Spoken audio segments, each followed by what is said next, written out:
Hello students, आज हम start कराएंगे चैप्टर 4 डिटर्मिनेंट्स की एक्सरसाइज 4.2। तो एक्सरसाइज 4.2 कराने से पहले इसकी कुछ प्रॉपर्टीज़ हैं डिटर्मिनेंट्स की। प्रॉपर्टीज़ ऑफ डिटर्मिनेंट्स देखिए 6 प्रॉपर्टीज़ हैं, पहले इनको ध्यान से पढ़ लेते हैं। Property number 1, the value of a determinant remains unchanged if its rows and columns are interchange. देखिए पहली प्रॉपर्टी है, मान लीजिए किसी मैट्रिक्स का डिटर्मिनेंट फाइंड करना है, हमने डेल्टा से -1 4 2 9, तो ये 2×2 की मैट्रिक्स है, इसका डिटर्मिनेंट फाइंड करते हैं। तो ये हो गया -9 -8 = -17। अब इसमें प्रॉपर्टी यूज करते हैं। क्या प्रॉपर्टी है? रो को कॉलम बनाते हैं, कॉलम को रो, जैसे हम ट्रांसपोज में करते थे। तो इसमें देखिए यदि हम रो कॉलम को इंटरचेंज करते हैं तो ये डेल्टा 1 से डिनोट किया हमने इस डिटर्मिनेंट को। देखिए डिटर्मिनेंट का साइन, ये फर्स्ट रो है -1 4, इसको चेंज किया, कॉलम बना दिया -1 4 एंड 2 9 सेकेंड रो को सेकेंड कॉलम 2 9। अब इसका डिटर्मिनेंट लेते हैं तो देखिए डेल्टा 1 = -9 -8 -17। तो क्या रिजल्ट आता है? पहला जो डिटर्मिनेंट है वो भी -17 है, और रो कॉलम को चेंज करने के बाद भी डिटर्मिनेंट क्या है? -17 है। तो इसमें यही लिखा हुआ है, the value of determinant remains unchanged if it is rows and columns are interchange. ठीक है, पहली प्रॉपर्टी आपकी ये। यहाँ यदि हम किसी रो कॉलम को चेंज करते हैं, सभी रो कॉलम को, तो डिटर्मिनेंट की वैल्यू सेम रहती है। Property number 2, if any 2 rows और columns of a determinant are interchanged then sign of determinant change. देखिए एग्जाम्पल देखिए, ये डिटर्मिनेंट = -1 4 2 9, इसकी वैल्यू देखिए -17 है इधर।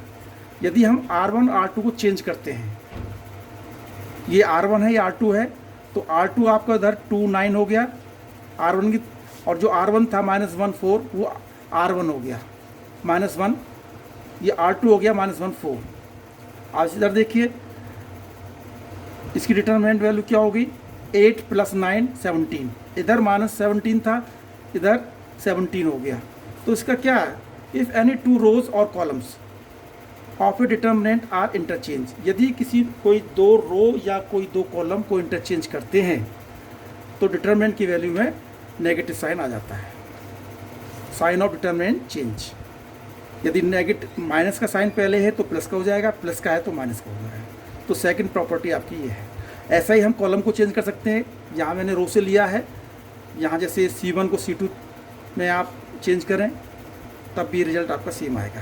Property number 3, if any 2 rows और columns of a determinant are identical then value of the determinant is 0।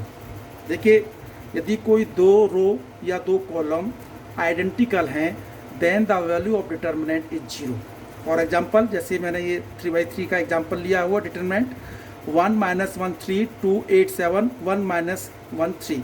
तो इसे एक्सपेंड करने की जरूरत नहीं है। जो प्रॉपर्टी मैं करा रहा हूँ, इस प्रॉपर्टी को याद रखना है, और जब हम 4.2 के क्वेश्चंस करेंगे इन प्रॉपर्टी को यूज करना है। तो देखिए इसमें 1 2 -1 -1 8 -1 3 7 3, तो विदाउट एक्सपेंडिंग आपको रिजल्ट बताना है। तो देखिए 1 - 1 3 R1 और R3, देखिए 1 - 1 3 सेम है, R1 और R3 आइडेंटिकल हैं, तो वैल्यू ऑफ डिटर्मिनेंट क्या होगी? 0। ऐसे इधर मैंने सेकंड एग्जांपल लिया हुआ है 3 2 2 0 7 7 4 8 8, तो इधर देखिए 2 7 8 और 2 7 8 C2 और C3 आइडेंटिकल हैं, सेम है, इनकी वैल्यू आइडेंटिकल हैं, तो इसलिए इसकी वैल्यू 0 होगी। विदाउट एक्सपेंड करने की जरूरत ही नहीं है। यदि ये प्रॉपर्टी यूज करनी होती है कि कोई सी भी 2 रो या 2 कॉलम आइडेंटिकल हैं then the value of determinant is 0। Property number 4, if each element of row or column of a determinant is multiplied by a constant K, then its value gets multiplied by K. देखिए property fourth को example से समझो। ये determinant 3 - 1 2 4, इसकी value हमने निकाली, तो यहाँ 12 + 2 14 है।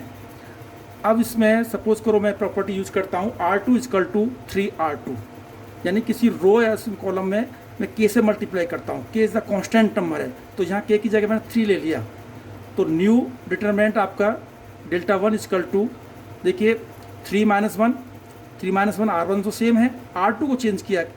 क्या चेंज किया है, इसमें 3 से मल्टीप्लाई किया R2 में, तो R2 में देखिए यहाँ 2 है, 3 से मल्टीप्लाई की 6, यहाँ 4 है, यहाँ कितना होगा 12। अब इसे एक्सपेंड करते हैं, तो देखिए इधर 36 + 6 42, तो Δ1 क्या हो गया 3 × 14, इधर 14 था, तो Δ1 = 3 डेल्टा। तो जितने आप किसी भी रो, ऐसा है हम कॉलम में प्रॉपर्टी यूज कर सकते हैं, किसी एक रो या कॉलम में किसी से मल्टीप्लाई करते हैं तो डिटरमिनेंट भी आपका उतना ही टाइम्स हो जाता है। इट मीन्स जब हम प्रॉपर्टी यूज करेंगे किसी रो या कॉलम में हम मल्टीप्लाई करते हैं तो वैल्यू सेम रखने के लिए बाहर डिवाइड करना पड़ेगा। मान लीजिए 3 से हमने यहाँ मल्टीप्लाई किया हुआ है और डिटरमिनेंट की वैल्यू आपको चेंज नहीं करनी है, तो 1/3 बाहर लगाना पड़ेगा, तभी वैल्यू सेम होगी। तो ये property number 4।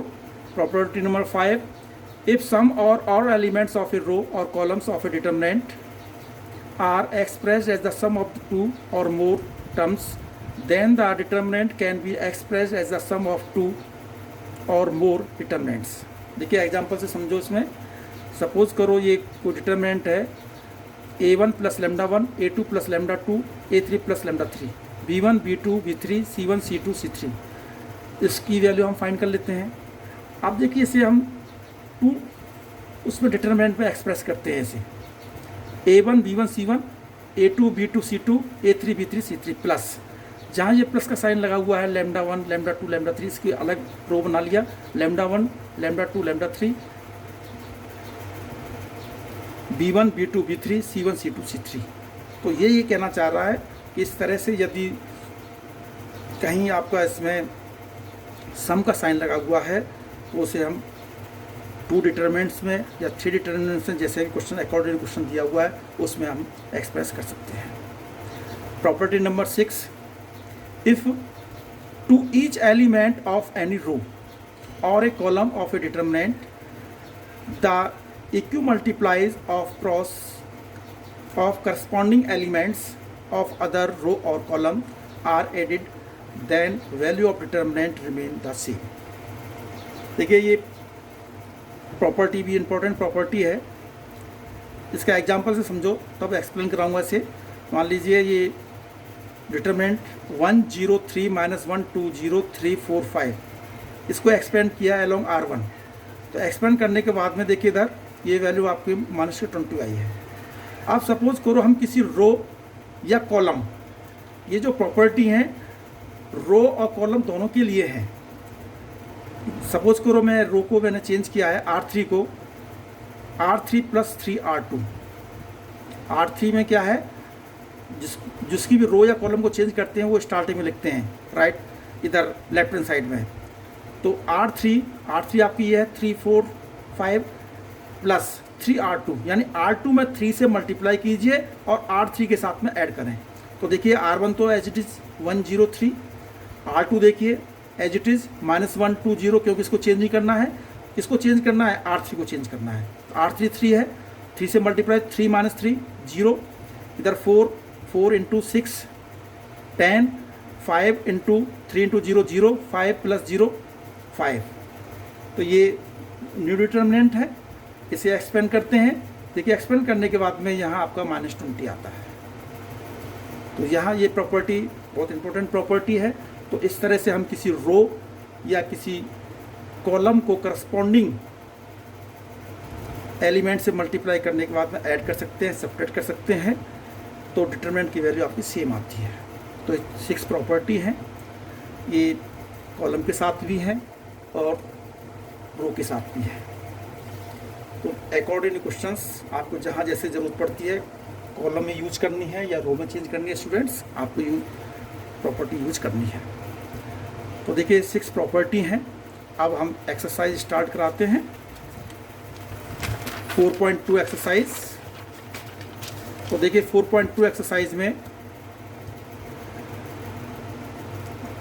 Using the properties of determinants and without expanding in exercise 1 to 5 prove that. ये 1 to 5 क्वेश्चंस हैं। तो using the properties of determinant यानी डिटर्मिनेंट की प्रॉपर्टी को यूज करना है, एंड विदाउट एक्सपेंडिंग, और एक्सपेंड भी नहीं करना है। तो इसमें आपको प्रूव करना है। पहला ही क्वेश्चन है जैसे X Y Z A B C X plus A Y plus B Z plus C is equal to 0। देखिए स्टूडेंट्स, यदि राइट हैंड साइड में 0 प्रूव करना है तो मैंने ये प्रॉपर्टी बताई थी। तो इसमें आपकी 2 कंडीशन होती हैं 0 प्रूव करने के लिए। या तो कोई सी भी 2 रो या 2 कॉलम आइडेंटिकल होने चाहिए, पहली कंडीशन। या सेकंड कंडीशन में आपकी कोई सी भी एक रो या एक कॉलम में सारे एलिमेंट्स 0 0 होने चाहिए, तभी आपका ये राइट हैंड साइड में 0 आएगा। तो देखिए लेफ्ट हैंड साइड लेके चलते हैं। X Y Z A B C X plus A Y plus B Z plus C. अब देखिए इसमें एलिमेंट्स तो आपका कहीं भी 0 है नहीं, किसी में भी। तो हम क्या करते हैं, सेकंड कंडीशन बचती है आइडेंटिकल, जो बताई थी। किसी भी 2 रो या 2 कॉलम आइडेंटिकल हों तो हम कह सकते हैं तो उसकी डिटरमिनेंट की वैल्यू 0 होगी। तो देखिए इसमें x plus A Y plus B Z plus C, यदि इसमें से x प्लस ए में से a को सब्ट्रैक्ट कर देंगे तो यहाँ x बचेगा, y प्लस बी में से b को सब्ट्रैक्ट कर देंगे तो y, and z plus c में से c को सब्ट्रैक्ट कर देंगे तो यहाँ z आएगा। तो क्या कंडीशन, क्या हमने प्रॉपर्टी यूज की कि हम किसको चेंज कर रहे हैं, C3 को। ये रोज होती हैं इस तरह से, और जो ये होती हैं कॉलम्स। इस तरह से हम सब्ट्रैक्ट या एडिशन करते हैं तो रो में, और इस तरह से करते हैं तो रोज होती हैं, और इस तरह से करते हैं तो कॉलम होती हैं। तो कॉलम 3 देखिए, C3 is equal to C3 minus C2, यानी C3 के एलिमेंट्स में से C2 के एलिमेंट्स को सब्ट्रैक्ट करना है। तो इट मीन्स आपका C1 एंड C2 तो एज इट इज है, C1 लिख दीजिए X Y Z and C2 A B C. अब हम चेंज कर रहे हैं कॉलम 3 को, C3 को। तो x प्लस ए में से C2 A subtract, corresponding elements को सब्ट्रैक्ट करें। इसमें से a सब्ट्रैक्ट हुआ, x बचा, y plus B minus B Y, Z plus C minus C Z. तो अब यहाँ देखते हैं, देखिए C1 क्या है एक्स वाई जेड, C3 क्या है एक्स वाई जेड, आइडेंटिकल है, सेम है, वैल्यू 0। क्यों 0? क्योंकि C1 C3 आर आइडेंटिकल। तो right hand side is equal to आप प्रूफ हो गया 0। तो 0 प्रूव करने के लिए कोशिश ये करते हैं कि वो आइडेंटिकल आप बनाना है। क्वेश्चन नंबर 2 देखिए, a minus B B minus C C minus A B minus C minus A minus B C minus A minus B B minus C is equal to 0। 2 condition बताई हुई हैं, या तो किसी एक रो या किसी कॉलम में सारे एलिमेंट्स 0 बना लो प्रॉपर्टी यूज करने के बाद, या कोई सी भी 2 रो या 2 कॉलम क्या होना चाहिए, आइडेंटिकल होना चाहिए। जैसे पहले सवाल पे आइडेंटिकल हो गया था। अब इसमें देखिए कोशिश करते हैं, जैसे a माइनस बी है। अब देखिए इसमें a माइनस बी, यदि इसमें b माइनस सी को b से b, इधर c से c और ऐसे कैंसिल हो जाएगा। या तो हम ये कर सकते हैं r1 is equal to r1 plus r2 plus r3, r1 में तीनों को ऐड करें तो ये 0 0 0 होगा, ठीक है। लेकिन मैंने यहाँ इस तरह से कर सकते हैं, C1 C2 C3 हैं, देखो a minus B B minus C C minus C, आपस में इसको ऐड करते हैं तो 0 हो जाएगा, ये भी 0 होगा, ये भी 0। जब तीनों एलिमेंट 0 हो गए तो वैल्यू क्या हो जाएगा, इसमें पूरी वैल्यूज़ की डिटरमिनेंट 0। तो मैंने C1 को चेंज किया है, C1 is equal to C1 plus C2 plus C3। तो देखिए a minus B B minus C plus C minus A को ऐड करा, B minus C plus C minus A plus A minus B, C minus A plus A minus B plus B minus C, और C2 और C3 को as it is. ये solve करने के बाद में देखिए a से a कैंसिल हो गया, b से b कैंसिल हो गया, c से c, इधर सब ये एक दूसरे से कैंसिल हो जाएंगे, और कैंसिल होने पर 0 0 0, B minus C minus A minus B C minus A minus B minus सी। तो सारे एलिमेंट्स इसमें 0 हैं। तो किसी एक, क्योंकि कॉलम C1, तो ऑल एलिमेंट्स आर 0 इन इसमें C1 में, तो वैल्यू ऑफ डिटरमिनेंट क्या होगी, 0। तो राइट हैंड साइड हमें 0 प्रूव करना था, ये 0 प्रूव हो गया। तो इसमें क्योंकि यूजिंग प्रॉपर्टी लिखा हुआ है, प्रॉपर्टी को यूज करना है और विदाउट एक्सपेंडिंग, इनको एक्सपेंड भी नहीं करना है। तो इस तरह से ये क्वेश्चन सॉल्व हुआ। क्वेश्चन नंबर 3 देखिए, 2 7 65 3 8 75 5 9 86 इक्वल टू 0। यदि आप एक्सपेंड करते हैं जैसे 4.1 में कराया था तो 0 आंसर आएगा, लेकिन यहाँ लिखा हुआ है विदाउट एक्सपेंडिंग, प्रॉपर्टी यूज करनी है विदाउट एक्सपेंडिंग, फिर 0 आ गया, फिर आइडेंटिकल बनाना है। तो आइडेंटिकल बनाने का देखिए, इधर C1 है 2 3 5, C2 है 7 8 9 एंड जो लार्ज डिजिट हैं वो C3 में है 65 75 86। इट मीन्स इसी को चेंज कर सकते हैं। इसको चेंज करने से या तो आप 2 3 5 बनाएं या 7 8 9 बनाएं। तो देखिए ये 65 है, तो 65 में मान लीजिए यहाँ मुझे 7 लाना है, तो 7 लाने के लिए 65 में 67 9 से मल्टीप्लाई करता हूँ 7, 63 65 माइनस 73 कितना हो जाएगा 2 इधर आ गया। यहाँ 8 × 9 72, इसमें सब्ट्रैक्ट करेंगे 3 आ गया। इधर 9 से मल्टीप्लाई की तो इधर आ गया 81, 86 में से 81 5 आ गया। तो इससे ये कंडीशन लगाते हैं C3 equal to C3 minus C2, यानी C3 में से C2 में 9 से मल्टीप्लाई कीजिए और तब सब्ट्रैक्ट करें। देखो C1 में कोई चेंज नहीं है 2 3 5, C2 में कोई चेंज नहीं है 7 8 9, C3 में चेंज है 65 माइनस 9 से multiply 63, 75 minus 9 × 8 72, 86 minus 81 equal to 2 3 5 7 8 9 2 3 5 equal to 0। C1 and C3 are identical. तो यहाँ ये आइडेंटिकल होगी क्योंकि इसमें C1 C3। फोर्थ क्वेश्चन है देखिए 1 1 1 BC CA AB A B plus C B C plus A। यहाँ भी आपको वही कोशिश करना है, आइडेंटिकल बनाना है। तो पहले यहाँ जो ब्रैकेट दिए हुए हैं उनकी मल्टीप्लाई यहाँ कर लिया आपने। मल्टीप्लाई करने के बाद में देखिए 1 1 से तो कोई फ़ायदा नहीं होगा, तो B प्लस C और C plus A plus B, ये C2 है तो C3 equal to C2 plus C3 plus C2। C3 में C2 को ऐड कर दिया। तो देखिए इधर 1 1 1 BC CA AB, इधर ऐड किया इसमें AB plus AC plus BC, BC plus AB plus CA, CA plus BC plus AB। तो इसमें देखिए थर्ड कॉलम में सारे एलिमेंट्स इक्वल हैं, इस कॉमन बाहर ले लिया, taking common AB plus BC plus C AC इन C3 में से बाहर लिया, बाहर आ गया ये। तो देखिए 1 1 1 BC CA AB, third column में जब ये पूरी फिगर बाहर आ जाती है तो क्या बच गया यहाँ 1 1 1। तो देखिए C1 एंड C3 आइडेंटिकल हो गए, सेम है, तो इसकी वैल्यू क्या हो जाएगी 0। इसे मल्टीप्लाई किया 0, राइट सॉल्व। अब देखिए क्वेश्चन नंबर 5 है, ये B plus C Q plus R Y plus Z C plus A R plus B Z plus X A plus B P plus Q X plus Y is equal to twice A B C P Q R X Y Z। देखिए इधर left hand side हमने ले लिया। Left hand side लेने के बाद में हम ये देखते हैं, एक तो इसमें सबसे पहले राइट हैंड साइड में ट्वाइस दिया हुआ है, 2 कैसे आएगा। तो क्या ऐड करने से, देखिए हम C1 C2 C3 में मैं यदि ऐड करता हूँ, ये B प्लस C है, ये Q प्लस R है, ये X, सारे इसमें जो एलिमेंट है वो अलग अलग एलिमेंट है, तो ट्वाइस नहीं हो पाएंगे। तो मैंने कंडीशन लगाई है R1 is equal to R1 plus R2 plus R3। देखिए इसमें B plus C plus A plus B, 2 bar A हो गया, 2 बार B हो गया, 2 बार C हो गया इधर। तो R1 is equal to R1 plus R2 plus R3 add करने पर 2A plus 2B plus 2C, ऐसे इधर 2P plus 2Q plus 2R, इधर 2X plus 2Y plus 2Z, इधर ये C plus A R plus P Z plus X A plus B P plus Q X plus Y। यहाँ आपका ये figure 2 को बाहर ले लिया, तो A plus B plus C P plus Q plus R X plus Y plus Z C plus A R plus P Z plus X A plus B P plus Q X plus Y। तो taking common 2 from किस में से R1 में से। अब देखिए यहाँ 3 elements हैं, 2 एलिमेंट्स हैं, और राइट हैंड साइड में सब में 1 एलिमेंट्स आ रहा है। तो देखिए इसमें देखिए B plus C A plus C आ रहा है हुआ इसमें R2 में, तो R1 is equal to R1 minus R2, जिसको चेंज करनी है तो उससे पहले लिखते हैं।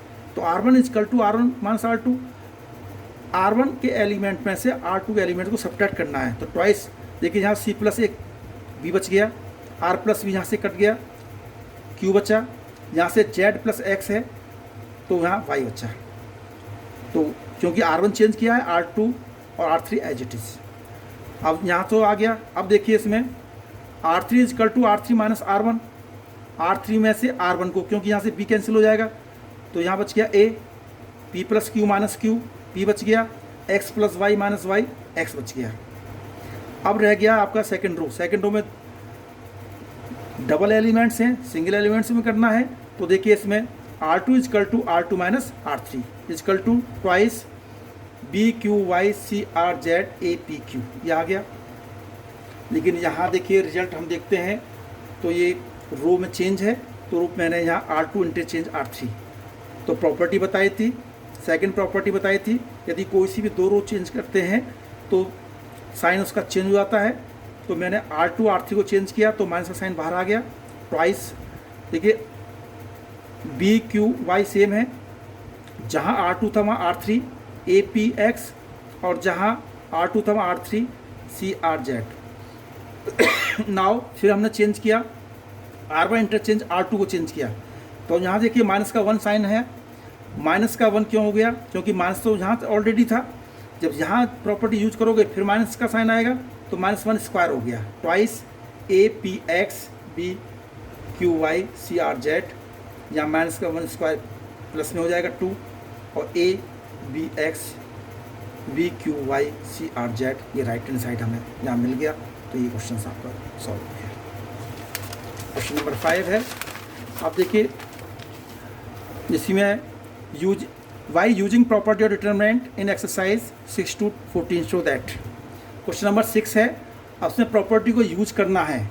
देखिए इस टाइप के जो क्वेश्चंस होते हैं आपको प्रॉपर्टी यूज करने के बाद में एक्सपेंड करने हैं।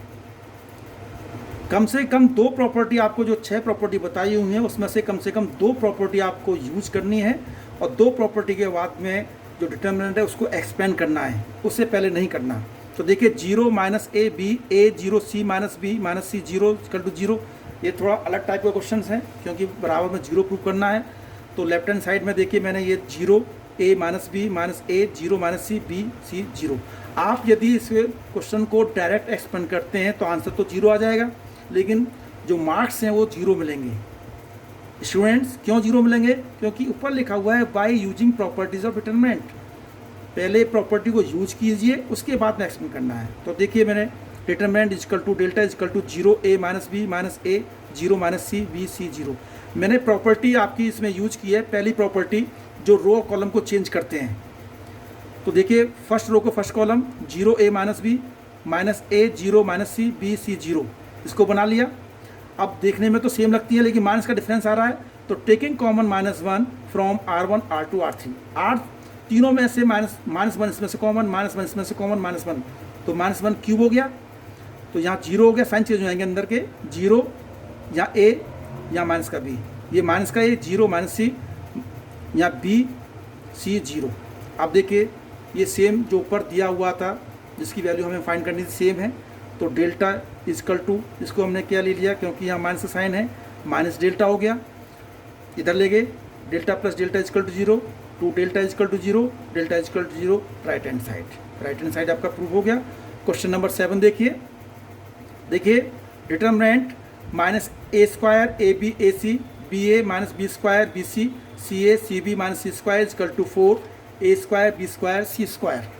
देखिए राइट हैंड साइड आप ध्यान रखें, राइट हैंड साइड से रिजल्ट निकल कर आता है तो लेफ्ट हैंड साइड लेके चलना है। माइनस का A B A C B A minus B square B C C A C B minus C square determinant का साइन है। तो देखिए राइट हैंड साइड में 4 A square B square C square आ रहा है। तो देखिए इसमें taking common A from R1 B from R2 and C from R3। देखिए इसमें तीनों R1 में ए आया हुआ है तो ए बाहर, इसमें बी भी आया हुआ है बी बाहर, इसमें सी बाहर आया हुआ है, तो इसलिए हमने ए बी सी ए लिया R1 में से। तो यहाँ बच गया माइनस ए स्क्वायर से ए बाहर आ गया, माइनस ए बाहर आ गया बी सी। सेकंड रो में से बी को बाहर ले लिया कॉमन, तो यहाँ बच गया ए माइनस बी सी, और सेकंड रो में से सी बाहर आ गया तो ए बी एंड माइनस सी। अब देखिए ये बाहर आ गए। अब इसमें फिर कॉलम में देखो ए आया हुआ है, इसमें बी आया हुआ है, इसमें सी। तो again common A B C from C1 C2 C3। अब मैं C1 C2 C3 में से कॉमन लिया है, तो देखिए C1 C2 C3 में से कॉमन यहाँ ए बी सी था, तो ये स्क्वायर हो जाएंगे, A square B square C square equal to यहाँ बच गया माइनस का 1 1 1 1 माइनस 1 1 1 1 1। अब हम कोशिश ये करते हैं कि किसी एक रो या कॉलम में जितनी ज़्यादा जीरो होते हैं उतना क्वेश्चन अच्छा हो जाता है बेटे, एक्सपेंड करने में आसानी रहती है। तो मैंने एक प्रॉपर्टी और यूज की, R1 equal to R1 plus R2, A square B square C square equal to, देखिए इन दोनों को R1 में R2 को ऐड करना है, -1 प्लस 0 -1 प्लस 1 0 1 माइनस 1 0 1 प्लस 1 2, फिर यहाँ 1 माइनस 1 1 1 1 1। अब देखिए R1, अब एक्सपेंडिंग अलोंग R1 के आपके रेस्पेक्ट में आपको एक्सपेंड करना है, क्योंकि दो जीरो हो गए, ए square B square C square, zero को मैं लेते नहीं है क्योंकि जीरो से मल्टीप्लाई जीरो का होगी, इसलिए मैं 2 से किया बेटे, 2 है, ये देखो ये कैंसिल ये कैंसिल, इस तरह से ये इस तरह से हो गया। तो यहाँ 2/2 की मैट्रिक्स बनती है, 1 माइनस 1 1 1, इसको expand A square B square C square twice and इधर 1 plus 1 4 4 A square B square C square equal to right hand side. तो इस तरह से ये 7 क्वेश्चंस आपके कंप्लीट हुए स्टूडेंट्स। तो 4.2 में आपको ये प्रॉपर्टी यूज करनी है, अच्छे क्वेश्चंस हैं बेटे। और बोर्ड में इस साल डिटरमिनेंट का भी क्वेश्चन आया था 6 मार्क्स का एग्जाम में, तो इस एक्सरसाइज को अच्छी तरह से करना है स्टूडेंट्स। तो इसी वीडियो में हम 7 क्वेश्चन तक करा दिए हैं, बाकी आपका 8 से लेकर 14 तक नेक्स्ट वीडियो में कराएंगे। Thank you very much students.